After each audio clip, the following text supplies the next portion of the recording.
আল্লাহ আপনাকে জিজ্ঞেস করবে আন শাবাবিহি, আমি আল্লাহ তোমাকে যৌবন কাল দিয়েছিলাম, যৌবন কাল কোথায় কাটিয়েছো, কিভাবে কাটিয়েছো, কোন পথে কাটিয়েছো, আমি আল্লাহ আমাকে হিসাব বুঝিয়ে দাও। আদম সন্তান, ও যুবক ভাই, তোমাকে বলি, আজকে তুমি ঘন্টার পরে ঘন্টা সময় সিনেমা মুভি দেখে কাটাও, ঘন্টার পরে ঘন্টা সময় আইপিএল বিপিএল দেখে কাটাও, ঘন্টার পরে ঘন্টা সময় অনর্থক বন্ধু বান্ধবের সাথে কাটাচ্ছ, নষ্টামি করে কাটাচ্ছ। এ সময়ের হিসাব বিচারের ময়দানে আল্লাহকে দিতে হবে। এজন্য তোমাকে প্রস্তুত থাকতে হবে। যে কথাটুকু বলতে চাচ্ছিলাম, বিচারের ময়দান অনেক জটিল কঠিন। এক শ্রেণীর মানুষ বিচারের ময়দানে বলবে, ইয়া লাইতাহা কানাতিল কাদিয়া মা আগনা আন্নি মালিয়া হালাকান্নি সুলতানিয়া। বিচারের ময়দানে এক শ্রেণীর মানুষ আফসোস করবে আর বলবে, হায় রে, কেন দুনিয়ার মৃত্যুটাই শেষ হলো না, আবার কেন আল্লাহ আমাদেরকে জীবিত করলেন।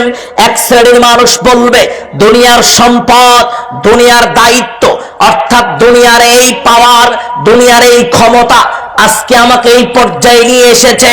দুনিয়ার এই ক্ষমতা সেই দিন বলবে, আমার যদি না থাকতো, আমার টাকা পয়সা যদি সেই দিন না থাকতো, তাহলে আমি এত জটিল কঠিন পরিবেশ পরিস্থিতিতে থাকতাম না। মানুষ সেদিন বলবে, দুনিয়ার মৃত্যুই শেষ হলো না কেন, আবার আল্লাহ আমাকে জীবিত করলেন কেন। আফসোস করবে আর বলবে, দুনিয়ার এই জীবন নিয়ে আফসোস করবে আর কথা বলবে। বলতে চাচ্ছিলাম মুসলমান, বিচারের ময়দান চূড়ান্ত ফাইসালা হবে। বিচারের ময়দান চূড়ান্ত ফাইসালাই যাদের আমল নামাই পাপের পাল্লাটা ভারী হলো, আল্লাহ তাদের জাহান্নামে নিক্ষেপ করবেন। জাহান্নাম ব্যাপারে কয়েকটা কথা আপনাকে বলা জরুরি মনে করছি। আদম সন্তান, আল্লাহ বলছেন, ওয়া আম্মা মান খাফফাত মাওয়াজিনু ফাউম্মুহু হাবিয়া।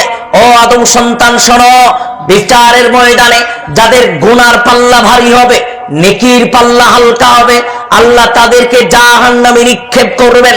আজকের দুনিয়াতে মানুষ জাহান্নাম নিয়ে চিন্তা ভাবনা করে না।